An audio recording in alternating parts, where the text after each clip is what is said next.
We are still anticipating one more member of the committee, and we've got about a minute left, but we'll take the time.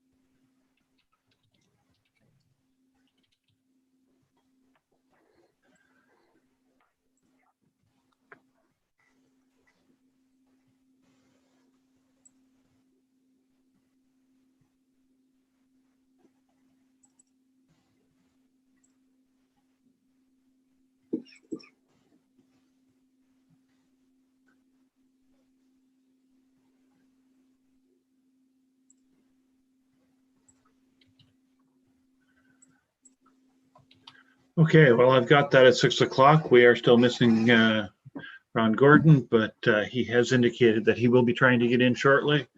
And so we'll get things going. I will call the meeting of the Special Committee of Adjustment meeting this November the 24th to order. Again, all members we have a quorum of members present. And I thank you for joining us for this meeting tonight. And first order of business is the adoption of the agenda. There are only 2 items on the agenda. To our staff, is there any additional items that need to be placed on it at this time? No, Mr. Chair. Thank you. Can I get a motion to approve the agenda as presented? Mr. Buderick, seconded by Ms. Porter. Call the question. All those in favor? Any opposed? Motion is carried. Is there any disclosure of pecuniary interest in the general nature thereof? Seeing none, we move toward the decisions for this meeting.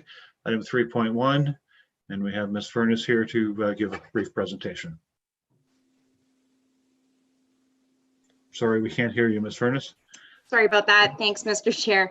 So the applicant, Mr. Dressler, received approval subject to conditions for 2 1.5 acre consent applications back in September of last year.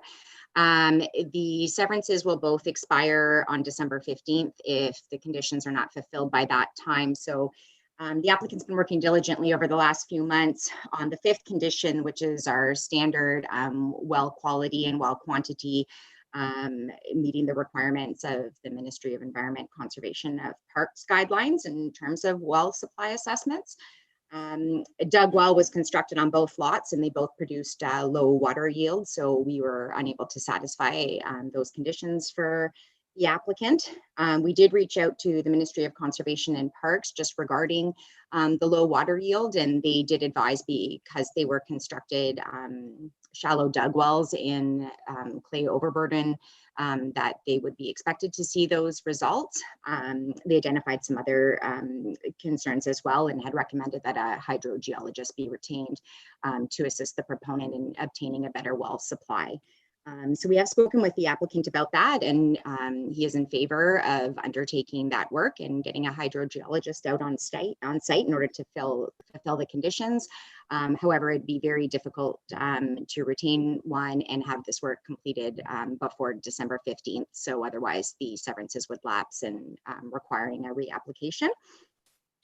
So we're proposing to amend the condition for both lots in order to require the hydrogeologist. And then we're in a position where we can issue a notice of decision on the change of condition, which requires a 20-day appeal period with, and if approved tonight, that would allow that appeal period to be up before the severances would expire, allowing the applicant an additional year to fulfill their conditions. So that's what we're proposing this evening for both files. Thank you. Thank you. Does any member of the committee have a question with regard to the proposal? Ms. Porter, go ahead.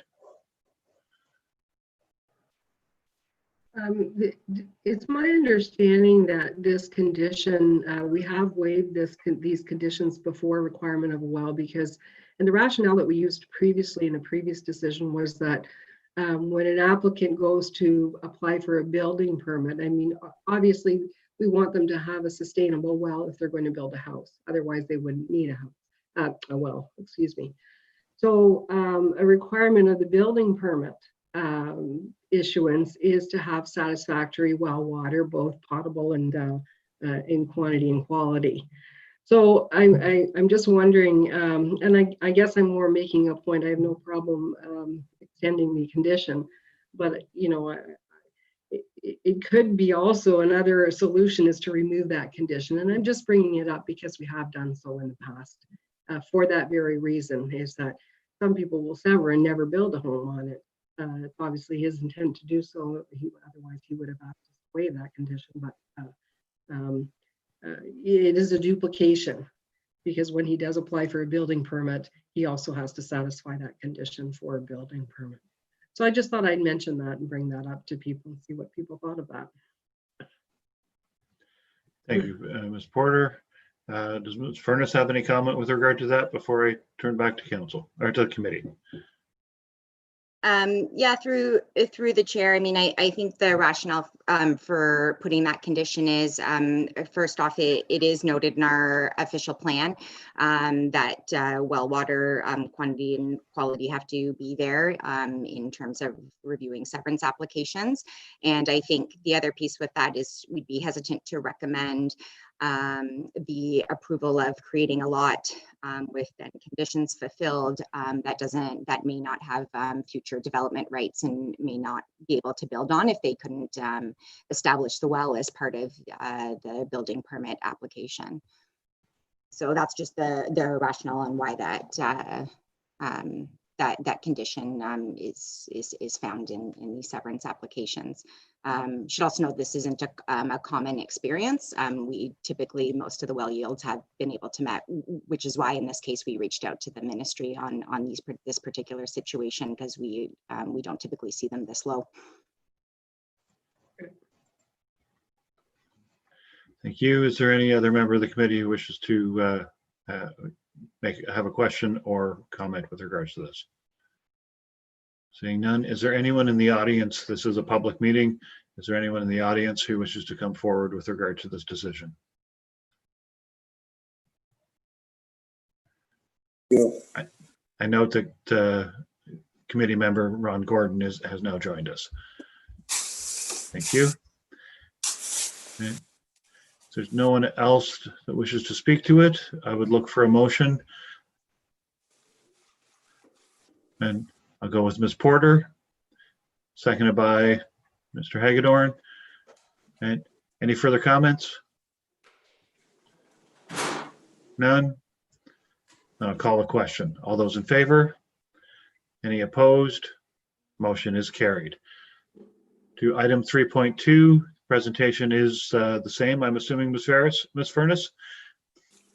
Yes, this is just for the second lot on the property under the same situation. Same Yes. condition change.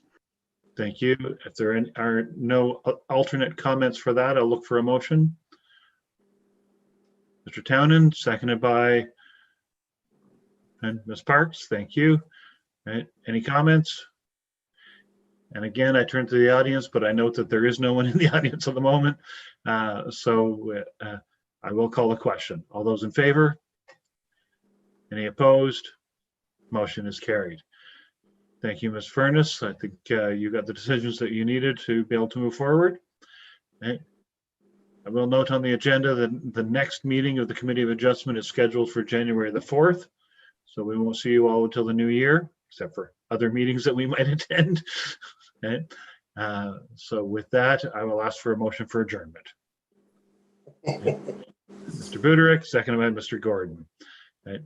Call the question. All those in favor? Any opposed? Motion is carried. We are adjourned. Thank you again for attending the special meeting. Take care all. Good night, everybody.